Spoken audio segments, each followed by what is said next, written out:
Hey guys, Rob from myppctraining.com, and today I just wanted to run through. We get a lot of questions about what is the term CPC when running digital marketing, and this goes for any type of paid marketing you're doing, whether it's Facebook, AdWords, Bing, media buys, anything really. It doesn't really matter. So CPC, simply put, just means cost per click. It's how much it costs you to acquire a click. Okay, so if you're in AdWords. We'll see our AdWords account here for our white label campaign. We have some columns here we can play around with. And if we go to performance, you can see up here average cost per click. All right, we already have that in there. So average CPC is for us for this campaign is $37.29. Okay?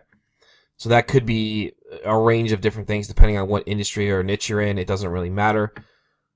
But for some reason, I'm not sure why our conversion columns are not in here. So give me 1 second. I want to add those because it kind of gives context to paying $37 a click.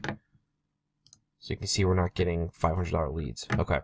So our average cost per click is $37.29, 17 leads, $96 a lead. All right. And if you hover over average cost per click, it gives you a brief description.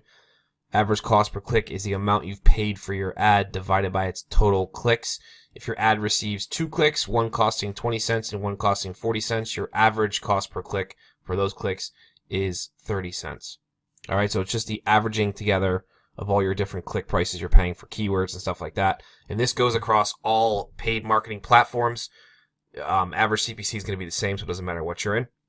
So I hope that this video answered your question on what it means and how it's calculated. I just wanted to throw it together. I know it's not very long, but as always, if you guys like this video, give me a thumbs up, subscribe to our channel, check out the links in the description. I put some stuff down there for you, and I'll catch you in the next video.